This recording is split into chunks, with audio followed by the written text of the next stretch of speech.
شریف کې د مضامین لحاظ سره دروغ نشته، د الفاظ په لحاظ سره پکې غلطي نشته، د معنی لحاظ سره پکې غلطي نشته. نو اوصاف د منزل هغه دلالت په صداقت تدیوانی کې چې واقع کې دي سیدا مسله باندې پیږي تاسو.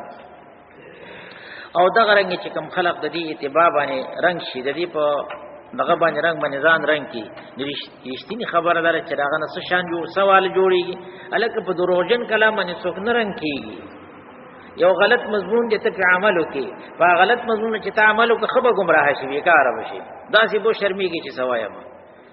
هغه خلق ته چې خدای رفعت ورکړي، ان هذا الكتاب يرفع به اقوام ويضع به اخرين. په دې قران شریف باندې ډېر خلق خدای پاک او چته درجات لوجته، د ډېر خلق الله تعالی ذلت رسوي راوړي. نو که سرشتینه کلام نه ویني څنګه به چا ذلت راځي، څنګه به خلق رفعت راځي. دا رفعت را او چته ده او دا ذلت را وسدا فرع د دې چې دا رښتینه مضمون دی. صداقت د قران په دریو طریقو سره، یو په طریقې د تحدي سره، بل په طریقې د اوصاف د منزل سره، بل په طریقې د اوصاف د منزل سره چې خود قران دی. چې دا اوصاف دي چې دې کې د دروغوالي څه احتمال نشته. صداقت د رسالت جاو دا صداقت د قران، او بل ثبوت د رسالت، د رسالت ثبوت وای په 5 طریقو سره راځي. دعوه د رسالت ثابتيږي په 5 طریقو سره، بیانېږي په قران شریف کې. ثبوت د رسالت، دعوه د رسالت چې بیانېږي، او د دې ثبوت چې راځي د دعوی د رسالت، د رسالت ته مضمون چې بیانېږي. دا په 5 طریقو سره درې کله کله په ضمن د صداقت القرآن کې راځي چې قرآن رښتینی کتاب دی. د صداقت د قرآن او د صداقت د رسول ترمنځ تلازم دی، چې صداقت د قرآن وی صداقت د رسول به، چې صداقت د رسول سره ځکه چې رسول سره قرآن دی. د الله تعالی پیغامات هم دغه پیغامات دي چې رسول صادق دی، خو په دې پیغاماتو کې صادق دی. ادا پیغامات چې صادق دي، دا پیغامات رسول دي چې د الله تعالی طرف نه راوړي دي. نو صداقت د قرآن او صداقت د رسول امرین متلازمین دي. نو کله کله ثبوت د رسالت د په ضمن صداقت القرآن کې راځي. مسله باندې پیږي تاسو، والنجم اذا هوا ما ضل صاحبكم وما غوا وما ينطق عن الهوى ان هو الا وحي يوحى. نو دا پیغمبر د ځان خبرې نه کوي. ما ضل صاحبكم، تاسو را مرګره هغه بیلاری شوی نه دی. و ما غوا بیلاری شوی مطلب جنی سره هغه متحیر ودریږي،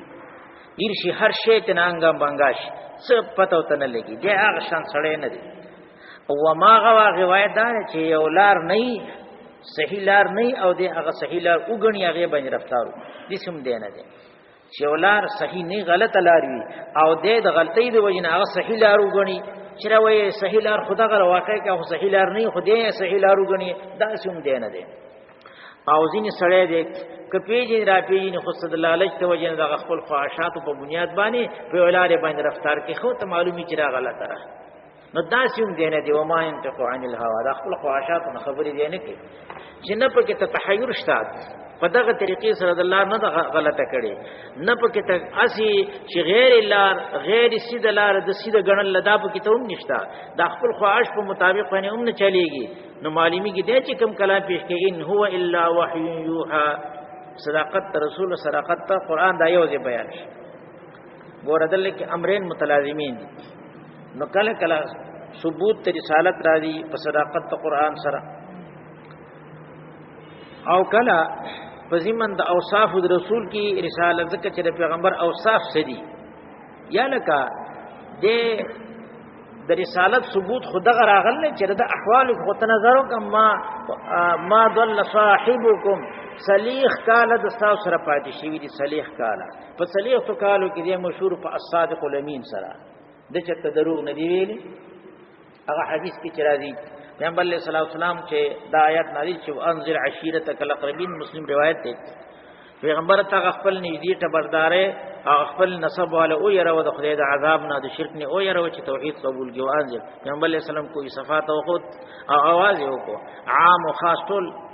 مطلق قریشیات ته بیا خاص دغه خاص خاندانونه بیان. هغه تراجم شو رسول الله سلام ته وی چې کوز تاسو ته ویما چې دې غره په لمنه کې دغه دشمنان راځي او په تاسو حمله کوي، هو به معنی تاسو به دا خبره ومنه. هغه چې مون خو په باندې تجربه د دروغ نه ده کړې، تا خو چېرته تر اوسه پورې دروغ نه دی ویلي، چې نه دی ویلي چې ته دې سوای چې دغه ځکه دشمنان راغلي دي او ځکه د باندې حمله کوي، دا به واقع کېږي دی به پیغمبر علیہ السلام چې انی نذیر لکم بین یدی عذاب شدید، که کفر باندې پاتې شوي نو دغه د الله عذاب منسی د الله تعالی په عذاب کې به گرفتار شي. یقینا دشمن سره هلاکای د قرانګي د خدای عذاب تاسو هلاکی، مسلمانان شي توحید قبول کوي ټول منتشر او د تر چاغټي زیات د رسول الله سره دغه هغه چې تبا لك الهذا جماعتنا اليوم، ته دې هلاک چې تر دې لپاره موږ راغوښتي. الله تعالی د هغه درد د پاره چې تبت یدا ابي لهب وتب، او بعض روایت کرای چې رسول الله صلی الله علیه وسلم بسې ګټه راوست. دا پیغمبر علیہ الصلوۃ والسلام هغه ته نغه هغه د کفارو دخلی اقرارو چې موږ پتا باندې تجربه د دروغ نه ده کړې، د دروغ تجربه تا چې د دروغ نه دی ویلي. رښتینواله د رسول الله صلی الله علیه وسلم دا هغه معنا امانت د رسول الله صلی الله علیه وسلم هغه معنا د دنیا امانتونو بر رسول الله دشمنی به سرم کولو خو امانت په سرم نو پکې چې د رسول الله صلی الله علیه وسلم یو شان د امانت دار د امین والی صداقت پکې تو امانتداری پکې تو او شجاعت پکې تو د پیغمبر کمالات چې په بنی آدم کې کمال چراتلې شي، کوم خبره چې په بنی آدم کې په دې مخلوق کې د کمال وي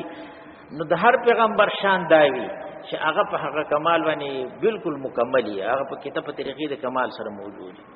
د ابتداء نه لون پیغمبر چته نه راغلی چې د ابتداء نه لون ځکه لون نقصان دی،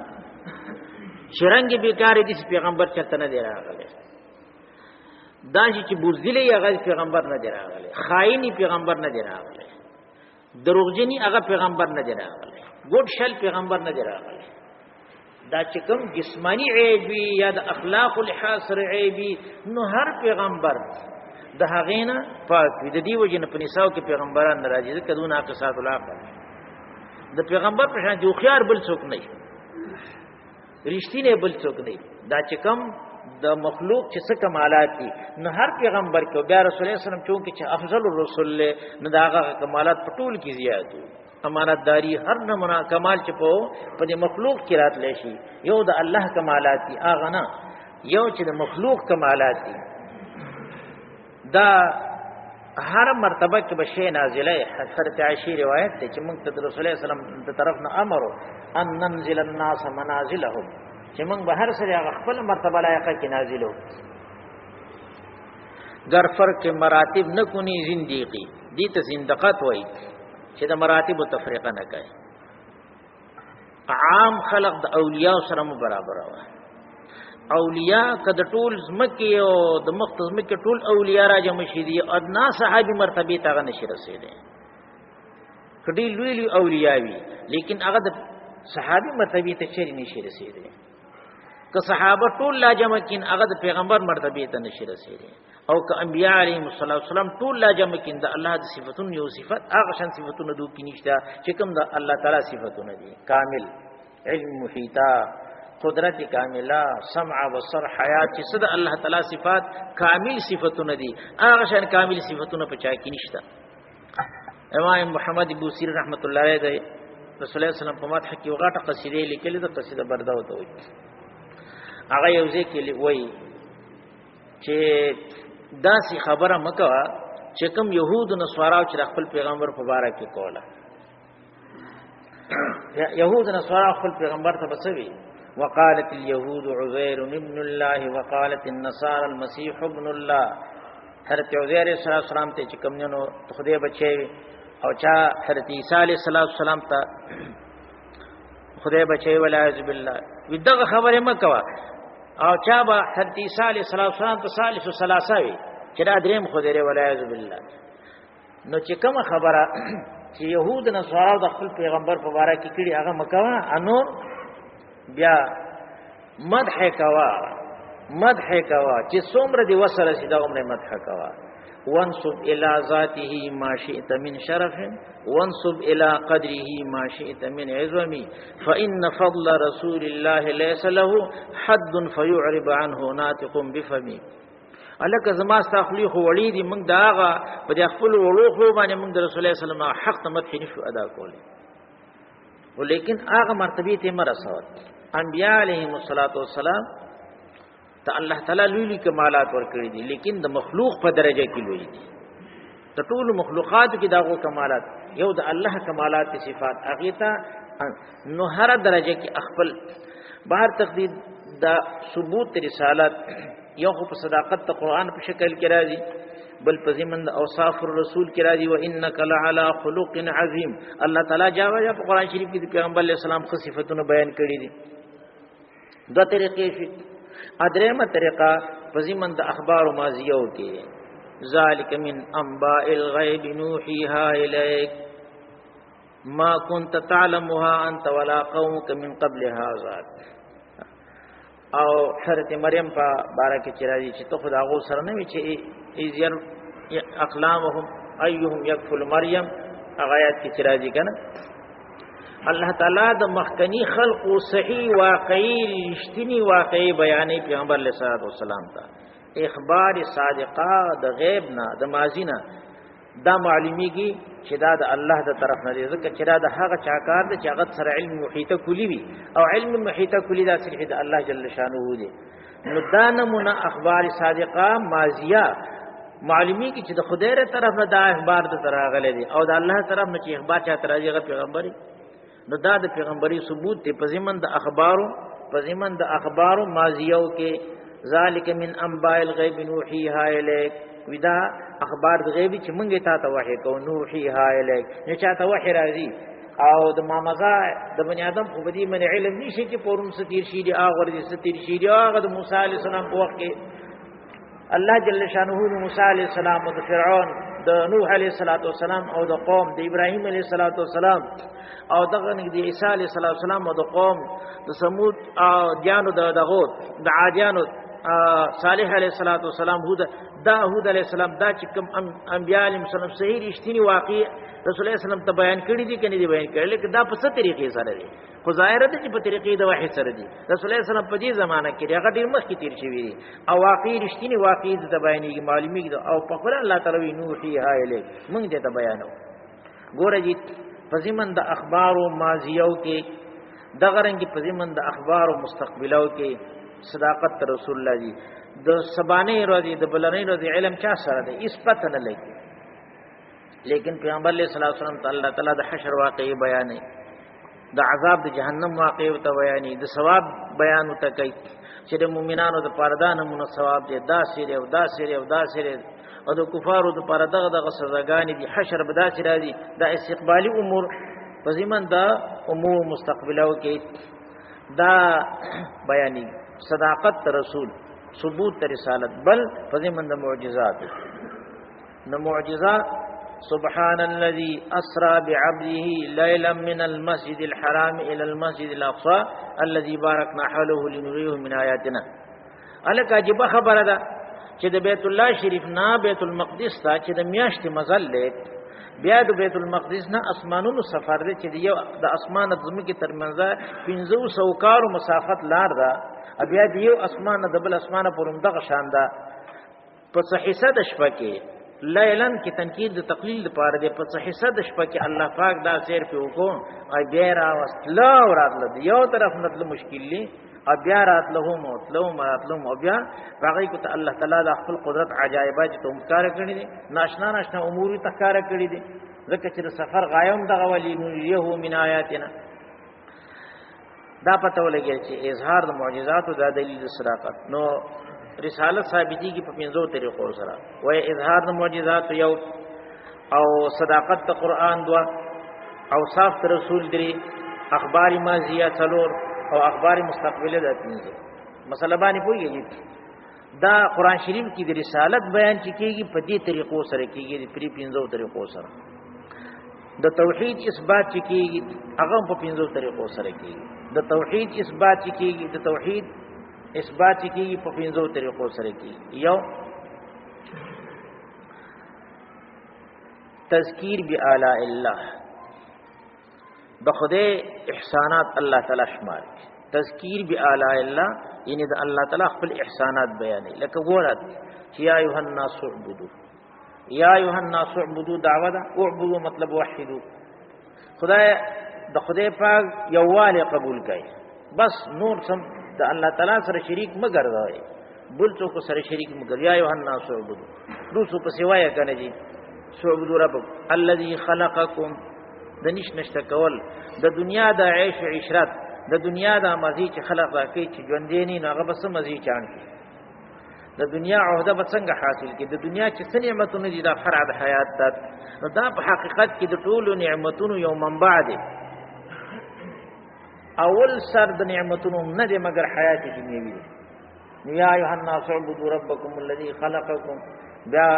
خپل تاسو نه بلکې تاسو پلرون نکونو باندې مې احسان کړل چې ولذي من قبلکم لعلکم تتقون او بیا په څګور الذي جعل لكم الارض فراشا والسماء بناء دا ټول انعامات نه دي الله تعالی او هر کله چې نعمتونه صرف الله تعالی په تاسو باندې دا کړلې منعم حقيقي فقط وحده لا شريك له ذات الله تعالی دی دا زمکا په دې خاص نهج باندې دا الله جل شانو موږ لپاره پر جوړ کړل دی اسمان چت جوړ کړی دی زمونږ رزق تنظیم په کې ته کړی دی دا صرف د الله جل شانه کار دی دا احسانات نو چې احسانات فقط د الله تعالی طرف نشو معبود برحق فقط الله تعالی شو ظاهر خبره تذکیر بآلاء الله سره یو تذکیر بایام الله تذکیر بایام الله معنا دا چې الله جل شانه د مخکنی قومونو واقعات بیان چې پلان کې قوم کې هغه کې انابت منیبینو د منیبینو خاص صاف د منیبینو نتیجه د طاغینو او د عاصینو د هغه عصیان اداغو هغه غلطه نتیجه الله تعالی ډیر کړه بیان کړی د قوم عاد د قوم ثمود او د قوم فرعون بیان نه دی کړی خدای پاک او د نجات بنی اسرائیل بیان نه دی کړی الله تعالی د دادی ته واقع د مخکنو خلقو چې هغه کې مطیعين هم دي او هغه کې طاغین هم دي نو د طاغین او د مطیعين د دوړو او د هغه ثمره او د هغه اخلاق او د هغه کردار الله تعالی بیانې تذکیر بایام الله فکذبوا رسلی فکیف کان نکیر هغه زموږ پیغمبرانو تکذیب کو نو زما عذاب څنګه او پاغو باندې څنګه دلول نه کړه بالکل ختم نه کړه هل تحس منهم من احد او تسمع سکشمش اورید هغه سوکشته پاغو کې چې الله تعالی چونه سلو بالکل تباہ کړنو تاسو اینه سوک پکې تا دا الله تعالی دا مخکنی قومونو چې تباہ کړي دي الله پاک دا عصیان د وجنه کوم قومونو ته چې خدای رفعت ور کړی دی اخلاص او نجات ور کړی دی بي د سر سامان نه اسباب سره نو هغه خدای پاک خلاص کړی دي دا دې ته تذکیر بایام الله هغه واقعي ما مزا الله تعالی بیانې دا هغه د مطیعين نتایج داوود طاغین نتایج الله تعالی بیانې نه پدې سره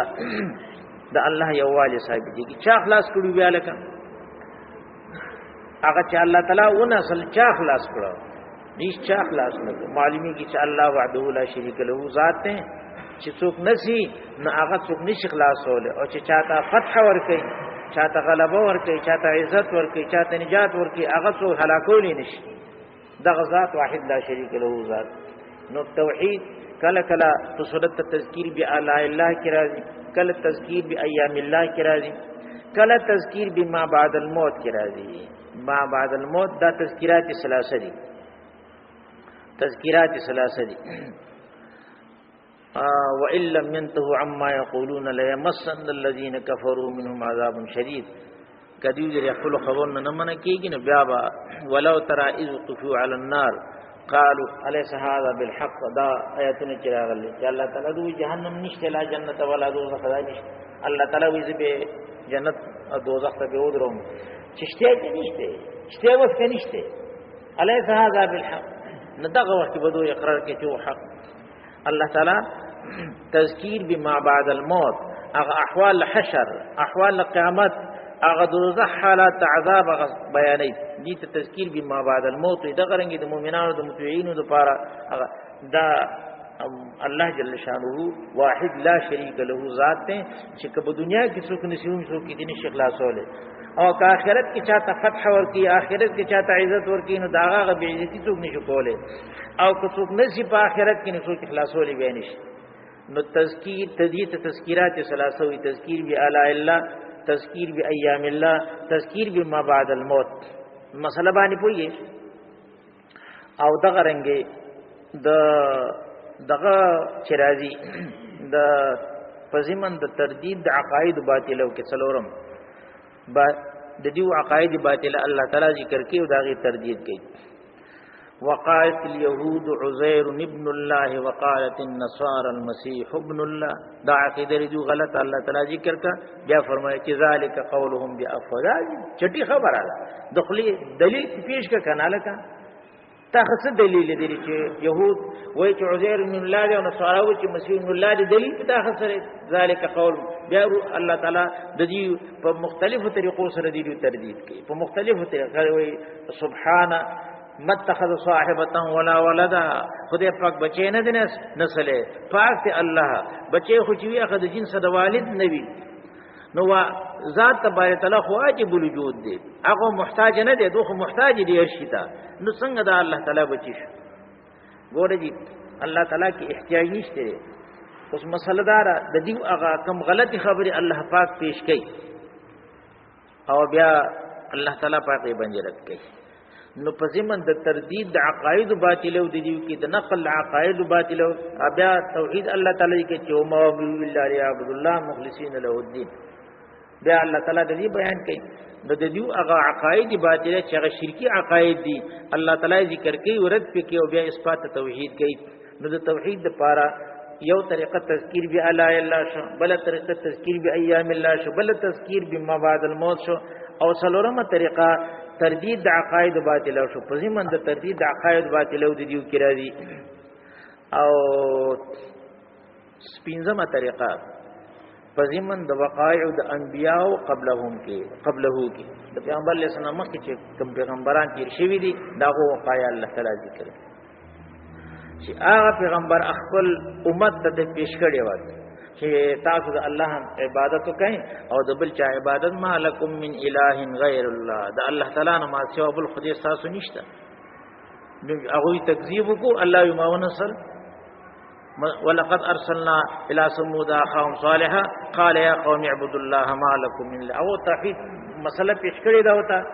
چې کله هغه انکار کړل الله تعالی نسلی چې کله هغه بل قوم انکار کړل دي الله نسلی دي چې هغه بل قوم انکار کړل نو الله نسلی دي دا وقای د دینه دا پته لګی چې توحید دا مسله د انبیاء او اولو العزم پیغمبرانو مقصد د رسالت دا هغه د رسالت مقصد دغه چې هغه ته ولولا کدا دغه د رسالت مقصد نه وینه اوله دعوه بدانه پیش کوله او داغو د رسالت مقصد دا نه وینه داغین انکار کوله داغي تکذیب په شکل کې الله تعالی باغونه هلاکول لیکن ډېر د سری چې دلول کړی دي دا وقاعد انبیاء او مخکنوت معلومی کی چې داغو مقصد حیات دا مقصود په ارسال له غو سره دا توحید نو د توحید اثبات په زمن د وقایع د انبیاء او سابقینو کې الله تعالی کوي دا پنځه طریقې شي د توحید د بیانولو په قران شریف کې توحید چې بیانې کې داغي اثبات چریکيږي تذکیر بی آلاء الله تذکیر بی ایام الله تذکیر بما بعد الموت او په زمن د تردید د عقاید باطله او د اثبات د توحید کې چې ردی سره سره توحید چې الله تعالی بیان کې دغه عقاید باطله تردیدو کې رد کوي او په زمن د وقایع د انبیاء او سابقینو کې چې دا هغه مسله د توحید پیش کړی دا چې نه د منلي الله تعالی غا هلاک کړی دي په دې پنځو طریقو سره توحید ثابتېږي په پنځو طریقو سره رسالت ثابتېږي په دریو طریقو سره صداقت د قران ثابتېږي او په دوه طریقو سره قیامت ثابتېږي مسله باندې پیږي تاسو دې ته دوه اصول اربعه وي بنیادی امور دادي اعتقادیات دي کنه اعتقادیات اصلي په تاسو غیر اعتقادیات وتا د دې اصول اربعه د تبیین د پاره د دې اصول اربعه د تشریح د پاره طریقه د غشان ده چې دا اصول اربعه بیانې ګوره جی هغه مباحثو کې سند القرآن تعریف موضوع غایه القرآن و تعریف تفسیر موضوع علم التفسیر غایه علم التفسیر و تفسیر تعویل تحریف کی فرق او دغه معنی بیانول انواع د تفسیر سلاسل سبعه هغه مضامین و په قرآن شریف کې او فضائل د قران چې په ضمن د فضیلت د قران کې جامعیت د قران، ضرورت د قران، اعجاز القران، خصائص د قران، اسماء د قران په کې دنو سلسله د قسمونو او طریقه د بیانولو د علم الاصول، یعنی د اصول اربعه په قران شریف کې سره به وما بل خبره دا نه مره کوي ودا تمر اختلاف د مذاهب په مضامین او قران شریف مسله باندې پیږي تاسو دا لسمره دا نو مخلص کړو دا لسمه مسله چې مضامین د قران شریف په د کلی مضامین اجناس علوم القرآن سودی او دا اجناس علوم القرآن په قران شریف کې سودی او په فاتحه کې څنګه راغلي دي دا فاتحه الكتاب ته موږ القرآن وایو اختلاف د مضامین په دې کې یو څلور قول دي دا سما غوړي مختصر غونې دا و یو شاعر الله سے ذکر کړی دی خو په فضل کبیر کې شته شاعر الله چې مضامین یعنی مضامین کلیه اجناس علوم القرآن 15 دي امام رازی رحمت الله علیه او حافظ تیمی رحمت الله علیه مضامین د قران شریف شپږ دي اجناس مضامین امام غزالی رحمت الله علیه وی چې مضامین د قران شریف څلور دي بعض محققین علما وی چې درې دي او بعض مشایخ وی چې دوه دي نو یا دوه دي یا درې دي یا څلور دي یا 15 دي یا شپږ دي دا شاو الله سیب چې مضامین د قران شریف دا 15 دي هغه فضل کبیر کې ذکر کړی یو علم المخاصمه دا قرآن شریف کی بیانی علم مخاصمه مطلب دا چې الله تعالی فاغه فرق او باطلو باندې دهغه په عقاید او باطلو باندې الله تعالی رد کوي دا غي ذکر کوي هغه فرق باطله چې کوم دي هغه څلور دي هغه يهود نصارا مشرکین منافقین او په ضمن د دې کې د دې په ضمن کې نور هغه فرق مبتدعه هم داخلي دي ته هم په قران شریف کې اشاره رد راځي خو صراحتا ذکر شي دا څلور دي يهود نصارا مشرکین او منافقین او په ضمن د دې کې جبریا قدریا روافض دا دغه تاسو مشکل شي چې توای پیغمبر علیہ الصلوۃ والسلام فرمایي چې مخکنی امتونه په دو او یا فرقو باندې تقسیم شي او زما امت په درې او یا فرقې جوړ شي كلهم في النار الا واحده طول بجهنم تزيد عقيدي په اعتبار سره سوا دیو فرقې نه چې هغه د جهنم نه مستثنا دي راتلو ناغي ته فرقه ناجیه وي او هغه دعا او یا فرقې بعد جهنم تزيد عقيدي لحاظ سره یا جهنم ته خلودي جهنم دي کداغو هغه بدعت مکفره او خلودي جهنم دي او بدعت مفسقه او فسق په درجه کې نه بیاسي د عقيدي د وجنه بزيه اگر کبه په وخت کې راوي چې الله تعالی ته کوم وخت راو او باصل له منظور شي نو كلهم في النار الا واحده هغه یو فرقه د عقيدي په لحاظ سره په جهنم ته نه اگر که د اعمال خرابې د وجنه کې جهنم ته لاړ شي خود عقيدي د خرابې د وجنه په جهنم ته نه یو فرقه هغه فرقې د دې کې بیا اختلاف راغله چې دغه دوه او یا فرقې فعلیت تراوتی دي کنه دي راوتی علما و چې راوتی نو دغه دوه او یا فرقې کمی دي نه پدې کې مرخات یو طریقه ذکر کړی را او تعلیق صبی بل طریقه ذکر کړی را او بعض علما بل شان د طریقې یو طریقه نه ذکر کوم هغه دغه لیکلي دي د هدايه د محشانو چې اصل کې اصول د بدعو دا شپږ دي اصول د بدعو شپږ دي بدعتونه شپږ قسم دي دا غي اصول یو جبر دی جبریه یو قدر دی معتزله او معتزله هم قدریه او هم جبر قدر رفض روافض د شیعاګانو ته وي خروج خوارج دي او مشبهه دي شبهه او معطله دي تعطیل دي نو دا شپږ دي او دا هر فرقه دا دولس دي جبریه دولس دي قدریه دولس دي روافض دولس دي خوارج دولس دي مشبهه دولس دي نو شپږ ول چې په دولسو کې ضرب ورکې نو دو او یا دي جوړیږي له فریش دا دو او یا فرقې ته جوړ شي اصول دغه دا شپږ دي اصول د بدعت شپږ دي هغه فرق مبتدعات کوم دي نه د بدعتونو هغه اصول بنیادی کلیات چې کوم دي د شپږ دي کم دي جبر دے، قدر دے، رفض دے، خروج دے، شبہ دا، تعطیل دے. او په دې هر فرقه کې بیا 12 فرقې نو 2 اویا ته نه جوړ چا ویل چې اصل کې اصول د بدعاتو څلور دي. اصول د بدعاتونو څلور دي. هغه یو خروج دي، یو رفض دي، 2 قدر دي، 3 خوارج روافض، یو ارجاء د مرجئه دي. دا څلور خوارج روافض قدریه مرجئه. خوارج د دې ځان په باب د ایمان کې معتقدات دي. دوی چې ځلې ګناهو کو کنه جي نو د ایمان نه خارج شه او کفر کې داخل شه، هغه په عاصی باندې د کفر فتوا لري. خوارج هغه خلق دي. او روافض دي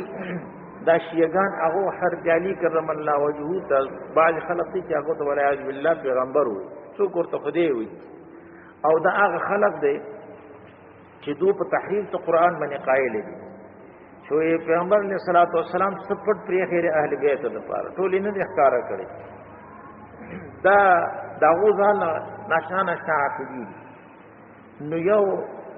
خوارج، روافض، قدریه شو، دا معتزلات. دا معتزله دو په دی باندې قول کوي چې د افعال د عبادت لپاره خالق عبادت پخپل دي. دو پخپل ځکه دو پخپل خالق نشي، خالق الله تعالی شي. بیا خو به الله تعالی ته نسبت عیسیان راشي، د قبایح نسبت په الله تعالی ته راشي. دا د قدریه قول نه نور تفصیل په شقایت کې. مرجئه دا د قدریه په مقابل کې دو مرجئه د ارجاء نه دي. ارجاء تاخير ته وایي. دو وایي مرجئه اصل کې حقیقتا دا جبریه دي په واقع کې. مرجئه د قدریو په مقابل کې مرجئه خلق دي چې اعمار له هیڅ نمونه اعتبار نه ورکړي. دا د قدریو په مقابل کې د معتزله هغه وایي چې اعمال دومره معتبر دي. قدریه وایي که عمل لپاره هو نو د ایمان نه بخارج شي. دا د خوارج په مقابل کې د قدریو نه، د خوارج د معتزله ډول مقابل هغه وایي چې عمل له خفوت شنو کافر شي. دوی عمل له هیڅ نمونه اعتبار نشته. هر څنګه ډنډ چې لړ خیر خو صرف ایمان دا نجات اولی دا اولی ایمان نجات چې اوسله مؤمن قرار ته دی سیده به جنت ته ځي. مثلا باندې دې ته ارجاء د تاخير نه دی. دا آسان دي لګونه. نو یا اصول بدع څلور دي، یا هغه کې بیا هر یو کې اتلس فرقې دي، یا اصول بدع شپږ دي، هغه کې هر یو فرقه 12 فرقې دي. نو 2 او یا فرقه. نو علم المخاصمه هغه کې رد په فرقو دو الله باندې دي او فرقو مبتدعو باندې دي. فرق دو الله د څلور دو خود اليهود دي، نصارا دي، مشرکین دي، منافقین دي. او د دې په ضمن کې ورسره فرق مبتدعه هم دي په قدریو باندې رد دي. د قرآن شریف نه معلومیږي اگر که صراحتن په کې تنه ایاک نعبد نسبت عبادت متکلم ته شویره معلومیږي چې زمون افعال شتا موږ مجبوري محض نه یو. و ایاک نستعين دا مطلب چې په دې افعالو کې موږ مستقلوم نه یو. خدای موږ ستانه امداد غواړو، مستقل استقلال خو ممکن نشته.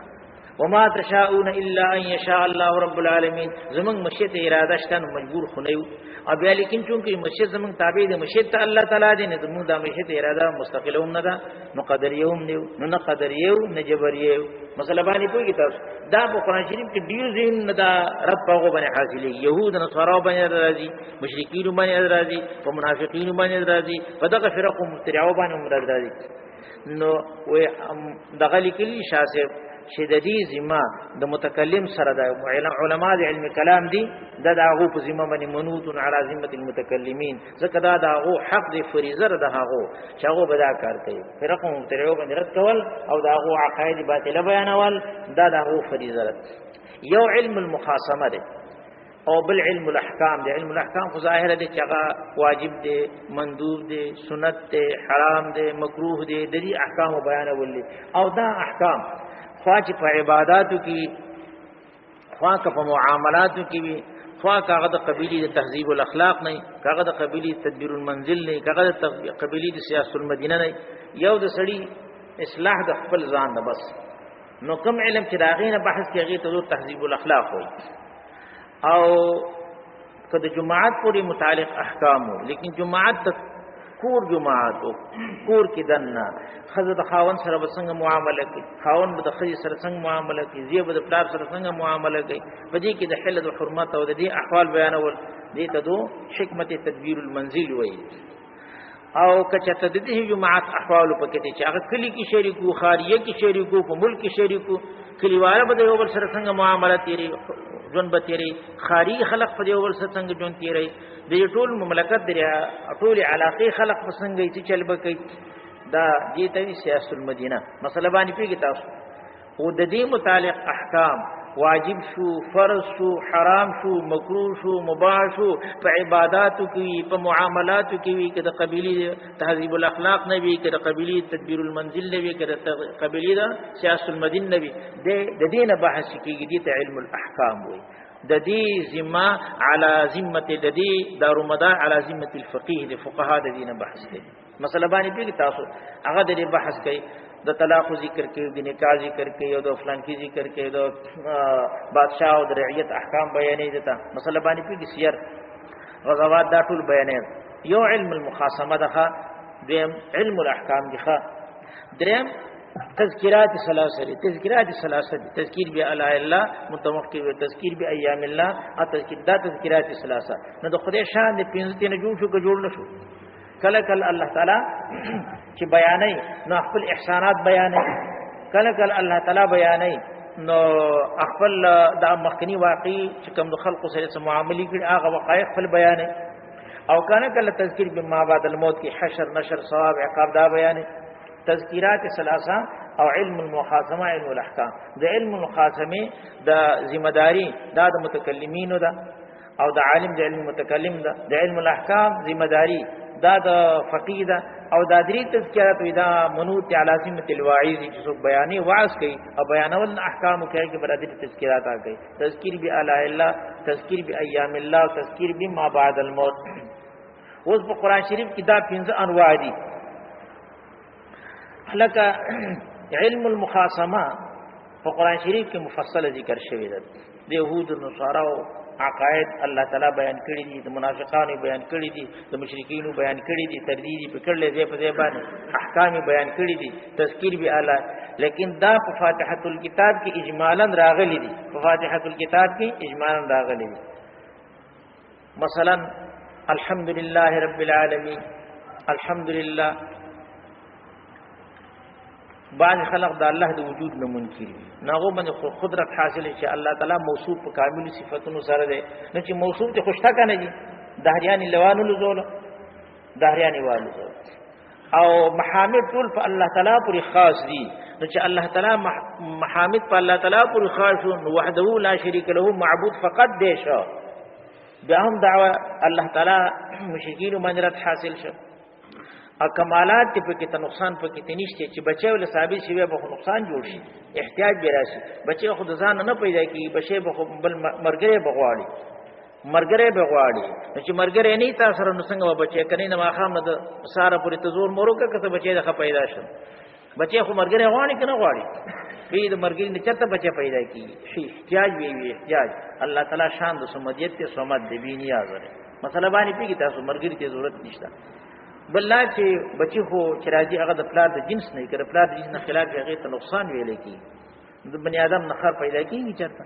نو ذات الله تعالی واجب الوجود دی، او دا نور مخلوق دی، او دا معدن کل نقص دی، د هر نقصان او د هر عیب بنیاد نه مگر امکان دی، احتیاج دی.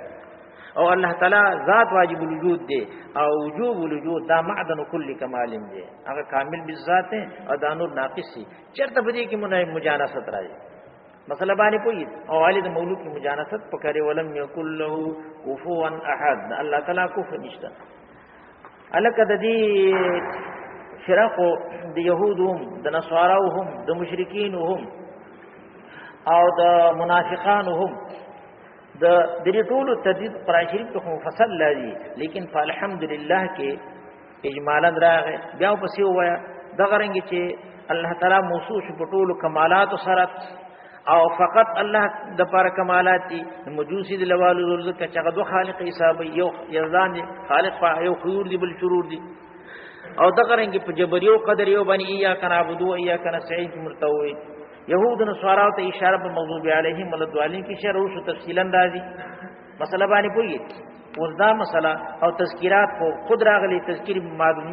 مالک یوم الدین کی راغلي دي تذکیر بآلاء الله ته اشاره په انعمت علیهم کی راغلي ده تذکیر بایام الله مغضوب علیهم کی ته اشاره راغلي ده نو تذکیرات ثلاثه په کوم اجمالا راغلي دي علم المخاصمه د الله تعالی صفاتونه چې بیان کړي دعوت توحید په کې تشویر ایاک نعبد و ایاک نستعین نو پدې کې علم المخاصمه راغی او دغه رنګ عبادت کې علم الاحکام راغی ځکه عبادت خو هغه بیا سفر دي واجب دي سسره عبادت خو ټول راغلی ځکه عبادت خدای ته ویلي کمال تذلل الله تعالی دا نو په ایاک نعبد کې علم الاحکام راغی مسله باندې پوي او دغه رنګ په ایاک نستعین کې علم المخاصمه ته اشاره کړه او دغه رنګ نعبدو کې علم الاحکام راغی تذکیر بآلاء الله او تذکیر بایام الله تذکیر بعد الموت مالک یوم الدین کې ما بعد الموت راغله انعمت علیهم غیر المغضوب علیهم ولضالین کې چا باندې غضب شوی دی او څو گمراه دي تذکیر بایام الله او انعمت علیهم تذکیر بآلاء الله او دغه نه رب العالمین کې الله تعالی تربیت ذکر شه الرحمن الرحیم ذکر شه بیا تذکیر بآلاء الله راغی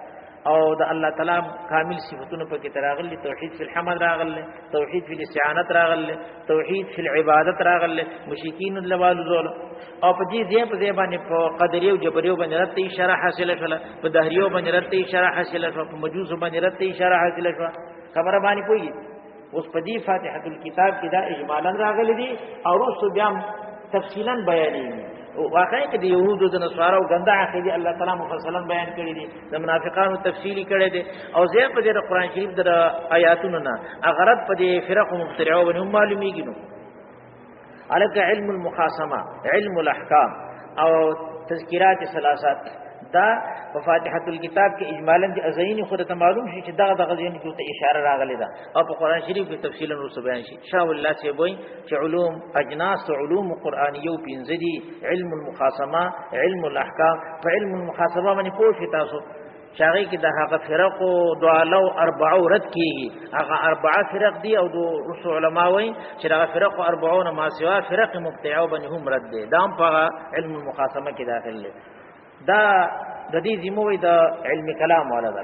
علم الاحکام ذمہ ده د فقها ده او د تذکیرات ثلاثه د دې ذمہ ده دغه ده د واعظ د مذکر ده نو شاولاسي نظامی نو قران شریف د پنځه دی او دغه په فاتحه الکتاب کې ایمان لاغلی پر قران شریف مفصلا ذکر شي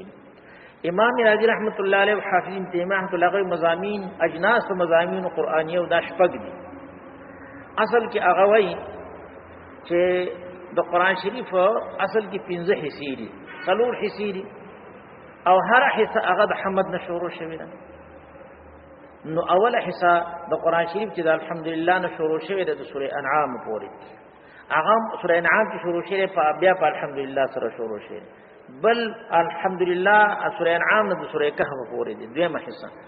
سوره کهف چې شروع شوی بیا په الحمدلله باندې شروع شوی بل سوره کهف نه د سوره سبا پورې سوره سبا چې شروع شوی بیا په الحمدلله سره شروع شوی بل سوره سبا نه تر اخره پورې اخر کې یو نور قرآن شریف حصہ یا حوامیم دي شپږ و حوامیم دي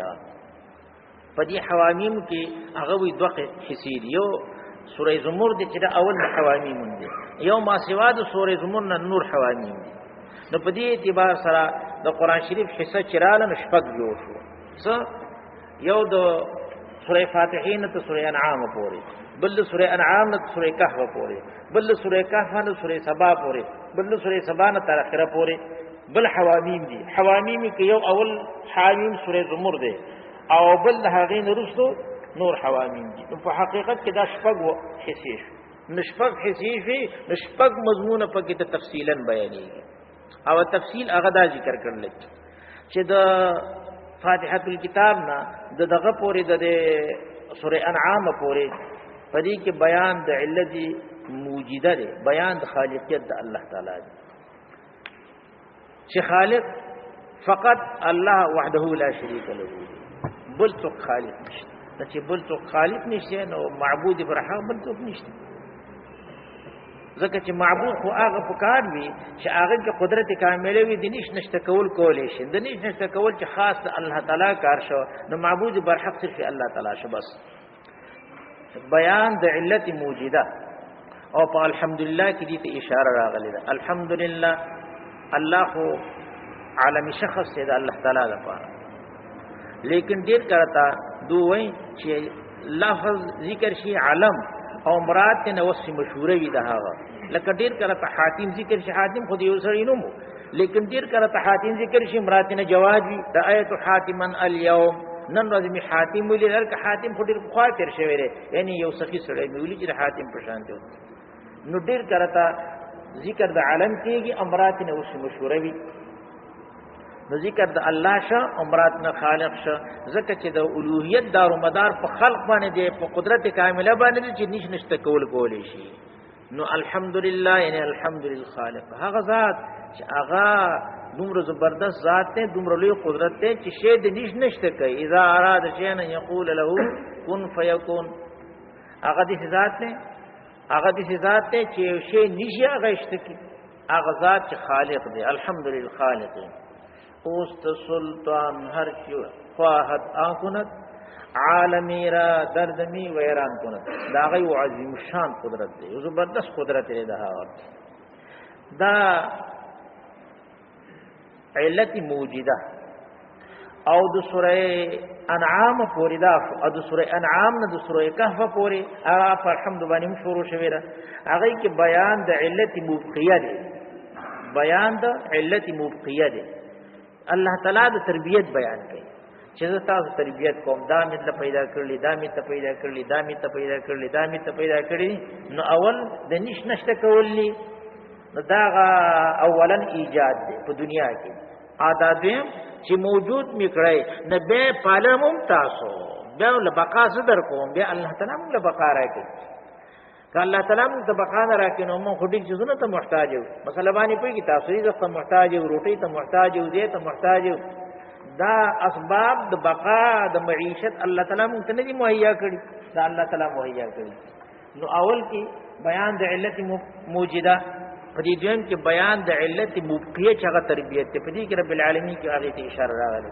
مثلا باندې الله تعالی رب العالمین دی، تربیت هم دغه چې پالي. تربیت څه ته وایي؟ ایصال یو شی دی حد کمال ته تدریجن، یو شی تدریجن په تدریج حد کمال ته رسېږي ته ویل کېږي تربیت. ماشوم دی، دې تربیت کا ماشوم بچی دی ساده اس، هغه بچی پاله لوی اس پتی نه جوړ شي. د غوايه او دغه چې کوم نه بچی دی هغه ورو پاله غټ غوايه پتی نه جوړ شي. مثلا باندې پیږي تاسو موږ ما او پاله ما راشه می او پاله، تربیت مې ردیو کو، یعنی یو شی رسول دی، یو شی دی حد کمال ته تدریجن درجتن فدرجتن دي ویل کېږي تربیت. نو الله تعالی تربیت کې نه دا خو بقا مبقی شکنه جی. خبردي کې رب العالمین کې ته اشاره سورې د سورې کهف نه پورته، د سورې کهف نه د سورې سبا پورې سورې دا بیان د تصرف حقیقي د الله تعالی دی چې متصرف حقیقتا الله تعالی دی. لکه څنګه چې خالق حقیقتا الله تعالی دی، لکه څنګه چې مبقی او مربي الله تعالی دی. نو تصرف فقط د الله دی، په دې خپل مخلوق د بل چا تصرف پکې نه چلیږي. په دې مختص مکه باندې چې څه مخلوقات څه کائنات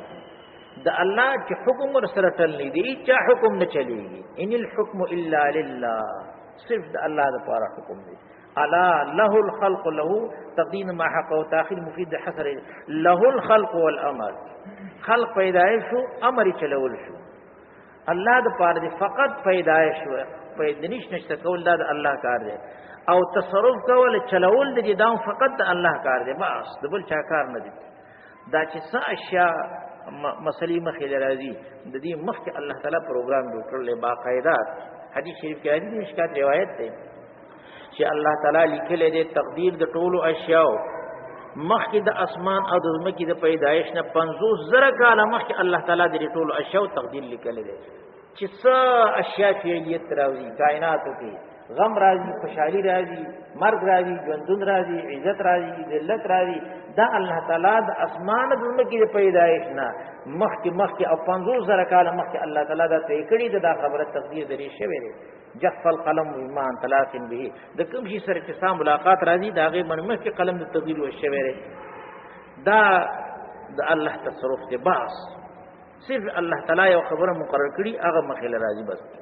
رسو په لا یزال کې هغه خبره مخې راځي چې مخکې الله تعالی په ازل کې دا غي تقدر کړي او دا غي تقرر کړي پس هغه فعل تراوي. دا اشیاء بغتتن اتفاقا نه پیدا کیږي، بغتتن اتفاقا ما تا په نسبت باندې راځي. موږ دې خبره اراده نه کړي انا غهانه یو واقعره ونی مخې راشي، موږ ځان نه پراب کړي او خبره تا اناشنا ناسا پر باندې راشي. الله تعالی ته بغتتن اتفاقات مسله نه،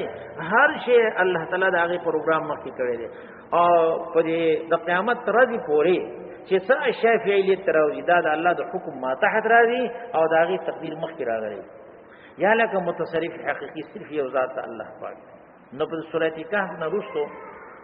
د سورۃ سبا پورې بیان د تصرف حقیقی دی غالبا یعنی غالبا ټکی وو سره وایي او د سورۃ سبا نه تر اخره پورې غالبا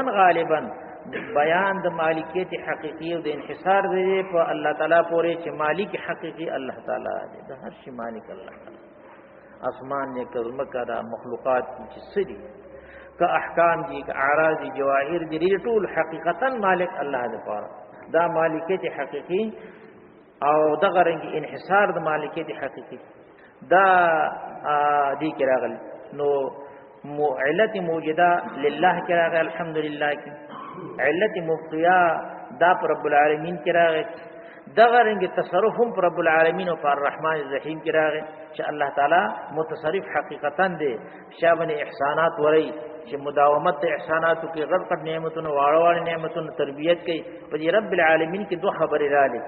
یو بیان د مالکیت حقیقی او د علت مبقیه او بل بیان د تصرف حقیقی. او د مالکیت حقیقی ذکر خو مالک یوم الدین کې عمر غلې دي او په رب العالمین کې عمر غلې ده چې مملوک هغه مالک لکه خپل مملوک تربیت راولي. او رسو حوامیم دي نه اول حامیم چې سورې زمر دی هغه کې حصر د عبادت په الله تعالی پورې دي چې معبود برحق صرف ذات الله تعالی دی بس. او نفی د شرک فی العبادت تا، نفی د شرک چې د الله تعالی سره شریک په عبادت کې نشته د هغه کې شروع شوی په دې باندې د ما نعبدهم الا الله تعالی د کفار او غلط اقوال نه نقل کوي هغه باندې رد کوي. نو داغي موضوع دغه د کومه خبانه. نو په اول سورۃ کې چې سورۃ زمر ده هغه کې د انحصار د معبودیت حقیقی په باره تعالی پوری او نفی د شرک فی العبادت تا، نفی د شرک فی العبادت تا حسد د عبادت اپنور حوامیم کی وی حسد استعانت علی الله دی، نفی د شرک فی الاستعانت او نفی د شفاعت قهری دا. یعنی الله تعالی باندې څوک ضرور نشته چې په زبردستی سره غنی د الله تعالی نه بس څوک یو سړی اخلاص کی منګه خو یو سړی ایثار کو ځان سره، لیکن کله را باندې شي غالب شي ضرور شي هغه شی زموږ نو دا پیسو څو اسی هنو ور کوي کنه دي او ډاکو چې راشي ته خوشاله که خپای ته خوشاله خوای دا د دې زبردستی په الله تعالی څخه نشي کولای چې الله تعالی یې جهنم ته وي او بل څوک راشي په زبردستی سره ونی سره وګناو سره دغه جنت ته تیر کیدا سي. نو نفي د شفاعت قهري، نفي د شفاعت قهري، نفي د شرک فی الاستعانت، حسد الاستعانت علی الله تبارک وتعالى دا په نور حوامیم کې غالبا بیانېږي. غالبا الکه دا شپږ امور دی ټول ته اشاره په فاتحه الكتاب کې راغلی ده. ایاک نعبد و ایاک نستعين، ایاک نستعين کې مخاصتانه امداد غواړو د بل څوک دي سشتانه چې هغه الله باندې ضرور شي امنګ هغه ته استعانت خپل طلب د امداد داغه نه وکړو او د الله تعالی په مقابل کې الله تعالی پریدو هغه څنګه لاله شي چې هغه موږ اخلاص کې دا نشي جوړي. نو نفي د شفاعت قهرین په ایاک نستعين کې راغلی، نفي د شرک فی العبادت په ایاک نعبدو کې راغلی ده چې تقدیم ما حق او تاخير دا مفید د حصر اختصاص لپاره وي. نو ایاک نعبدو کې نفي د شرک فی العبادت شرع د سورې زمر غالبا مضمون دي. ایاک نستعين کې امداد صرف د الله تعالی نه ده، نفي د شرک فی الاستعانت او نفي د ذکر تقدیم ما حق او تاخير مفید دار نور حوائم حاصل لداغود مزامین. او په الحمدلله لله دې کې اثبات خالق شو چې الله تعالی خالق دی رب العالمین کی دو خبر ته اشاره کړه، مالک یوم الدین کی بیا بل خبر ته. نو انحصار د مالکیت حقیقی په الله تعالی پورې، انحصار د تصرف حقیقی په الله تعالی پورې، انحصار د بیان د علت مبقیه د تربیت هغه پر رب العالمین کی، او بیان د علت موجوده هغه پر الله کی. الحمدلله په دې فاتحه الکتاب کې دې مضامین ته اشاره راغلی ده، او په دغه شپږو حصو کې دې تفصیل دی. مثلا باندې پوهیږئ تاسو د دې تفصیلا د سوره انعام پورې علت موجوده، سوره انعام سوره کې علت مبقیه، سوره کهف نه پورته د سوره سبا پورې بیان د تصرف حقیقی، او دا غي نه پورته بیا بیان د مالکیت حقیقی، او اول کې حصر د عبادت په ذات تبارک تعالی پورې، او رس حصر د ذهانت په ذات تبارک تعالی پورې. دا اجمالا په دې اول کې راغلي دي، روس تفصیلا، خو لیکن تفصیلا هغه کې راغلي دي، او غالبا ټکي وسره راوته چې غالبا مضامین دي. خبره باندې پوهیږي د امام رازی رحمت الله علیه حافظ چې مضامین د قرآن شریف شپږ دي، او په دې شپږ مضامین کې فاتحه الکتاب کې اجمالا په دغه ځایونو کې راغلي دي، او په قرآن شریف کې او د هر مضمون ابتدا د حمد نشوي ده، سوا د سوره حوامیم نو څلور حصے اول کې شي، او هغه پنځم حصہ کې بیا دوه حصے دي. نو د دې وجه هغه مجموعه حصے جوړیږي، شپږ جوړیږي. امام غزالی رحمت الله علیه وایي چې اجناس علوم القرآن څلور دي، هغه وی څلور مضامین دي غټ مسائل. یو علم الاصول دی، یو علم الاحکام دی، بل علم القصص دی، بل علم السلوک دی. نو قرآن شریف مضامین هغه اجناس علوم قرآن یو څلور دي. علم الاصول، په علم الاصول کې د الله تعالی د صفات او د ذات او د صفات د افعال د الله تعالی ذکر دی. علم الاصول هغه علم د الله تعالی د صفات سره متعلق، د الله تعالی د ذات بیان، دغه د صفات او بیان، دغه د افعال او بیان. د الله تعالی دو قسم صفات، یو صفات کمالیه بل صفات افعال. صفات الافعال لك الله تعالی معز دی، الله تعالی مذل دی، الله تعالی محیی دی، الله تعالی ممیت دی، اعزاز، اذلال، احیاء، اماتت، دا تکوینات خاصه. یو صفات ذاتیه دي چې هغه ودی بنا په تقدیر باندې یا تری بنا په تقدیر اخر باندې، علم دی، قدرت دی، اراده دی، مشیت دی، حیات دی، سمع بصر دی، کلام دی. دا صفات دی، وہ صفات دی یا اته صفات دی بنا پر اختلاف. یو د الله تعالی د صفات او بیان، د الله تعالی د افعال کامله او بیان، دي ته علم الاصول. او په علم الاصول کې یو د الله تعالی د ذات، بل د الله تعالی د یووالي بیان، بل د رسالت مسله او د نبوت، او بل د معاد مسله، او بل د صداقت د قرآن. دا څلور مضامین په علم الاصول کې دنه دي. او تاسو ما مخکوي چې دا اصول اربعه مسله باندې پیږي، د توحید مسله شو، د رسالت د نبوت مسله شو، د معاد قیامت مسله شو، د صداقت د قرآن مسله شو. دا څلور اصول لی په علم الاصول کې، دا څلور دي، او طریقه د تبیین مدته بیان کړي. دا په یو علم الاصول لی، بل علم الاحکام دی. علم الاحکام ورته وایي چې واجب، فرض، اسلام دي، اياک نعبد کې هغه ته اشاره راغله. په علم الاصول کې په الحمدلله رب العالمین الرحمن الرحیم دي کې ته اشاره راغله. یو علم القصص دی چې الله تعالی د مخکنی منیبین احوال وقایع بیانې، داغو خنتایج بیانې، د تواغین او د هغه هغه سرکشي بیانې، د هغه هغه ثمره او نتیجه د هلاک بیانې. ډیر بیان کړي د موسی علی السلام واقعې بیان کړي د بنی اسرائیل سره، د موسی علی السلام واقعې بیان کړي د فرعون سره، ډیر کرته د حضرت صالح علیه السلام سره، داغه د قوم، دغه رنګ د شعیب علیه السلام سره، داغه د قوم. دا په سوره اعراف کې چې کوم دا قصص راغلي دي، مثلا باندې پیږي تاسو دا علم القصص ته نو داغه مخکنی سرکش خلق نتیجه دا لکه مخمت علم الاصول یو، علم الاحکام دو، علم السلوک. سلوک څه ته وایي؟ سلوک د عربی تعریف خدا کړي، هو الثقه بالله والاعتماد على الله، په الله باندې اعتماد کول بس، او په الله تعالی باندې باور ساتل بس. چې صرف په هر چا نه خپل تعلق کټ کې، او صرف په الله باندې باور ساتي، په الله باندې توکل کوي. دا اياک نستعين کې راغلي، یاد ساتئ. مسله باندې پیږي تاسو چې انسان په الله تعالی باندې باور او اعتماد وکي، او دا سلیقه طبيعت جوړ شي د انسان، دې ته ویل کېږي علم السلوک. مسله باندې پیږي تاسو الله تعالی سره ځان سره دا وکف الله المؤمنین القتال، مؤمنانو چې الله تعالی ته ځان سپورټ کو او د پیغمبر علیه السلام خبره اومنله نو بس الله تعالی د هغه کافی شه